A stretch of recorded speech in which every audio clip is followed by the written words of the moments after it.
Good evening, everyone. I'm Siobhan Hadaway here at PSI headquarters in Woodbrook. Today, our focus is on PSI's marketing and social media and communications platform and marketing plans. PSI Caribbean is one of Trinidad and Tobago's largest sexual health and reproductive awareness companies out here, and today we are going to be focusing on their marketing approach, how they meet their target audience, how they keep the brand relevant and reliable. We are going to be interviewing Kevin Fordringham, who is PSI's marketing and communications officer. We'll also be speaking to Shine Batiste, who is PSI's social media and digital content and communications officer. We have also decided to include, as part of this interview, to make it a more holistic approach in this program of interviewing one of their key vendors and their clients who will be joining us via Skype. I would like to thank my team members of Team Kaizan, Danny Rambusundat, Bernadine Warwick, Gail Wellington, Asha Bashk, Donny Rogers for their overwhelming support towards getting these interviews done. I'd also like to thank the management and staff of PSI Caribbean. So tell me. Well, I started off as sales and marketing officer, and so I was in charge of sales and stuff at that point, and then about a year later I became marketing and communications manager. And my background really started in hospitality and then social sciences and PR. So it's a sort of an amalgamation of three somewhat different areas, but yet they're the same because all of them focus on people. And I think that's what PSI does best. We focus on the people that we serve. Great, so they all tie in together. Correct. What are the organization's goals and what makes PSI Caribbean different from any other organization in terms of products and services?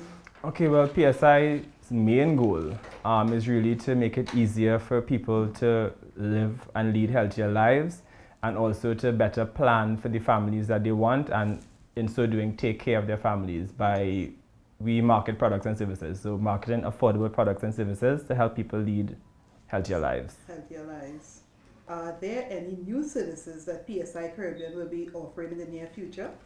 Actually, yes. For the past, actually we're celebrating our 10-year anniversary this year, so it's actually a milestone for us. And got to get it is celebrating 9 years. So for the past 9 years, we've been working in sexual and reproductive health, but as of this year, we're adding another campaign.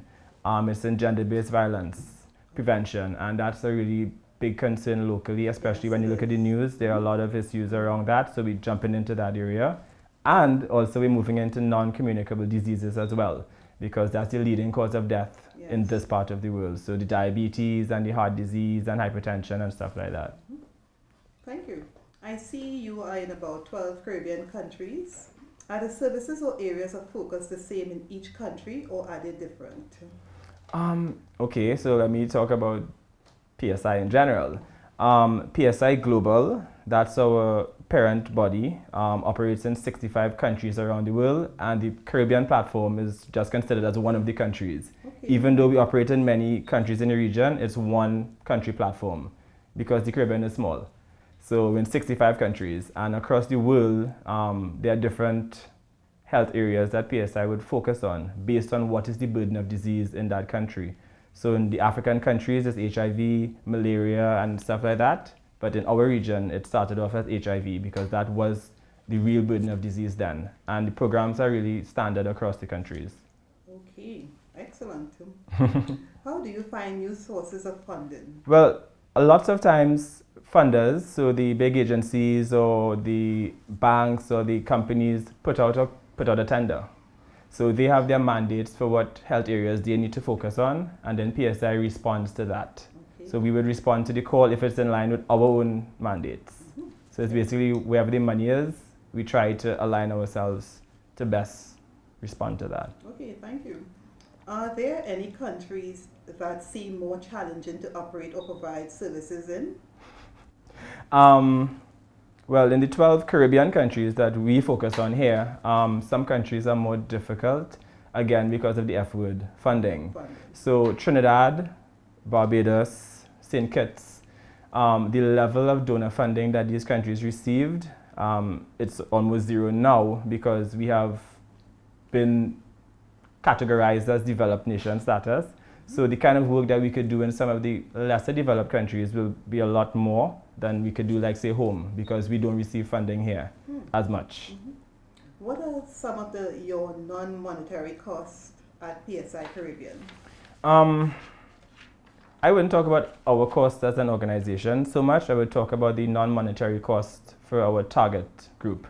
Our target group is really people who are in need and who, have difficulty to access certain products and services. So their non-monetary cost would be, okay, say they have to do an HIV test and they can't afford to leave wherever they are to go to whatever clinic. Then it's up to PSI now to reach them where they are. So we would provide the mobile services and stuff, because time is a non-monetary cost, time and effort and energy. Yes. So it's kind of like eradicating that. Okay. How do you determine the communication strategy to best reach out to your target market? We have various target markets and target audiences, and priority populations is what we want to call them now, instead, because target is such of a, a strong word. So priority, we focus on people. We have youth at risk, which is youth 15 to 24.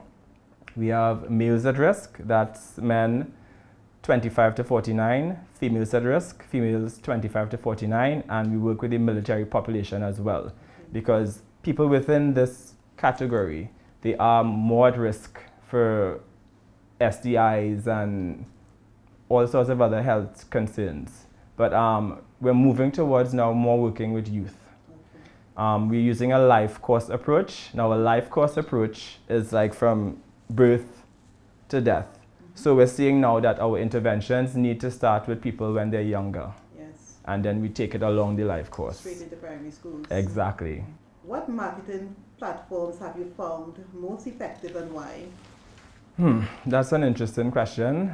Being a marketing person, and other marketing persons will probably talk about mass communications and using media and stuff like that. But I think personally using a grassroots approach has the most effect. It has the most benefit. So we do a lot of mass media. We do social media, but we do a lot of work within the actual communities. So IPC, interpersonal communication, that I think works best, and it reinforces everything else that you're doing. Okay. Is there a significant difference in the countries and the types of marketing platforms that are more effective? Yes.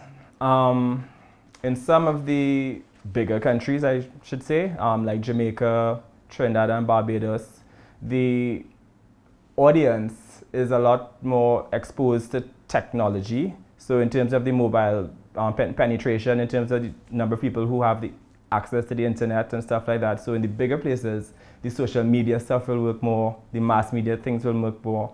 But in some of the other countries, as I just spoke about, the interpersonal communication, the work in the communities, I think works best. How do you measure the success of your organization? Is there a way to see if your objectives were met? Yes. So PSI Global has a mandate how we really measure our health impact. It's called a DALI, Disability Adjusted Life Year. A DALI measures the amount of years lost due to illness or the amount of years lost due to disability.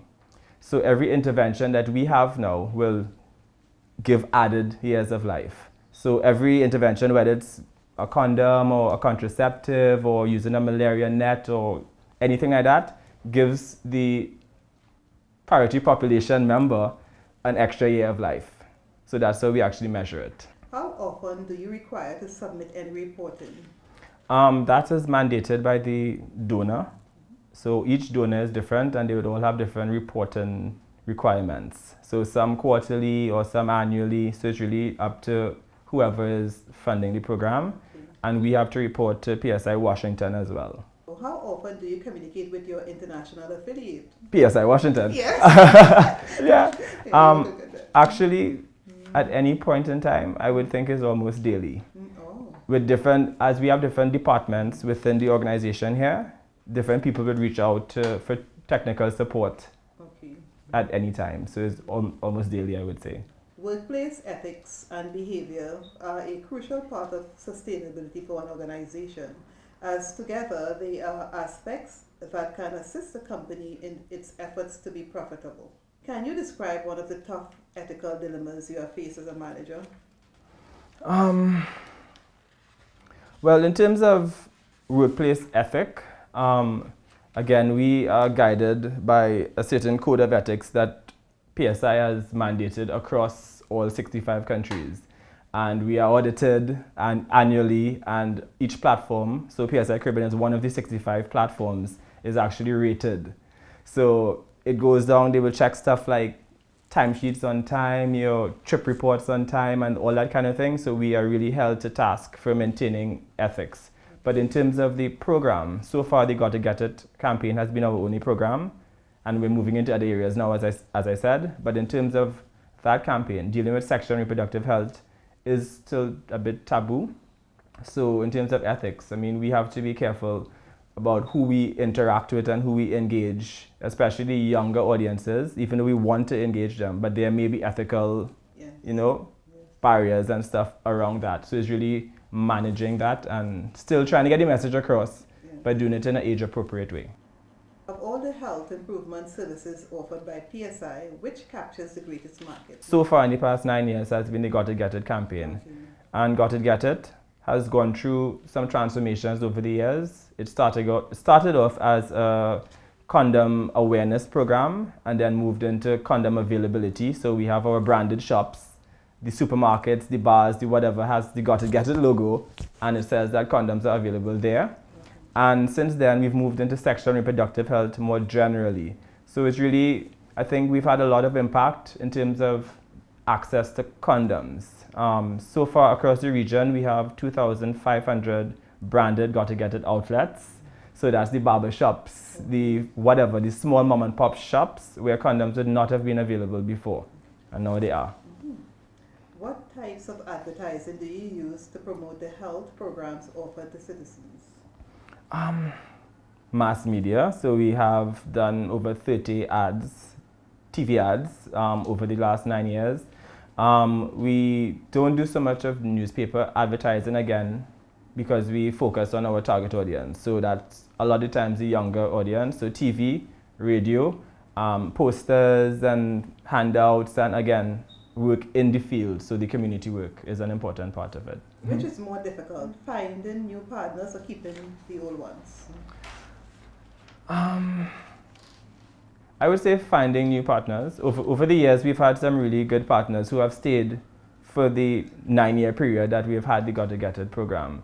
Our best partner so far has been the International Planned Parenthood. So that's the family plannings, as we would call it here. And we partner with family plannings across the region, and they implement our Got to Get It program. And they have really benefited a lot from our technical expertise, and we have benefited because they are on the ground and they are in the field. In terms of finding new partners, that is always a little challenge because, again, it's getting people to buy into health. Yes, everybody knows health is important, but we are sort of reactive in terms of we don't do anything about health until something is wrong. And that sort of translates across corporate and everything because health is still on the back burner. So it's harder to find partners to partner in health. Yes. How do you use digital social media to interact with your target market? Well, Facebook, definitely. Our Facebook page, the Got to Get It page, was launched in 2011. And we did some really guerrilla marketing and some interesting things. I came on board after. And I think we used a video with Santana, the little puppet guy. So we did a video with Santana talking about the Got to Get It. It was really funny and whatnot. And the Facebook page launched with that video. And within a week, we had 11,000 likes. And as of today, we have over 30,000 likes. And we've been using Facebook to engage with the audience. Do your staff members participate in marketing decisions? Yes. PSI is an NGO, but we are a social marketing organization. So we are marketers. Social marketing is using public sector techniques to affect change, and that's what all of the PSI platforms do. So everybody who's employed here is a marketer. What marketing mistakes have you seen people make in your industry?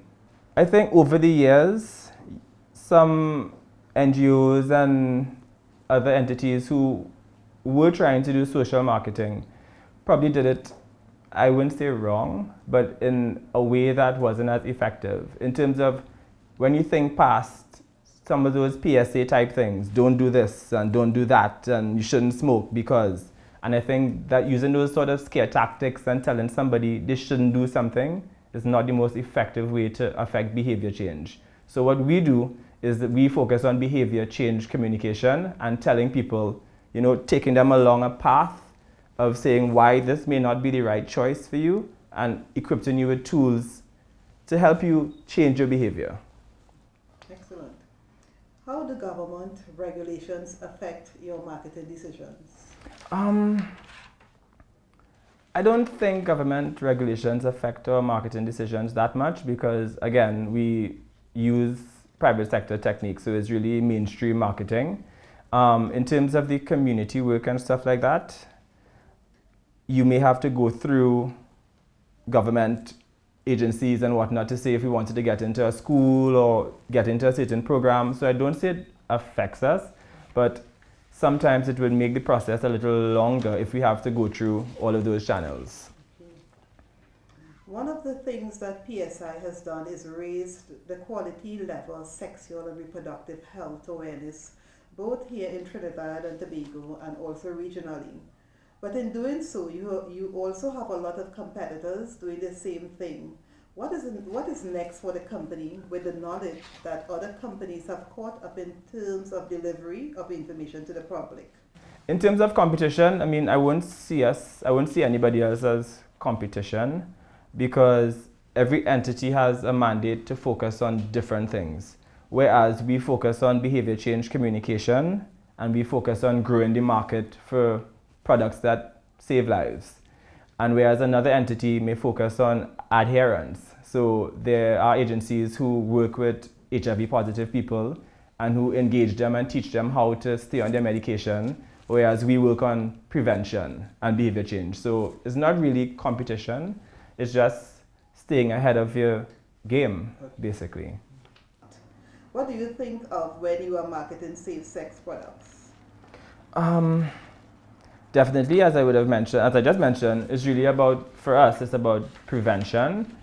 And so all of we don't have any products here per se. Some of the other PSI platforms across the world have PSI owned actual products. So they are PSI branded condoms well, not PSI branded, but PSI owned. So they would have their own brands, but PSI owned. In this part of the world, we market services and we market behavior change.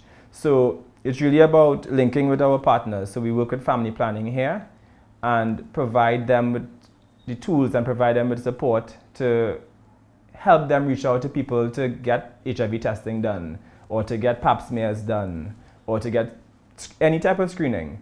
So it's building the capacity of our partners to reach out to the different audiences. And I think that is what sort of sets us apart. And that's how we market. It's about bringing people into services and bringing people into buying products that could help them affect their life. Services Yeah. and products.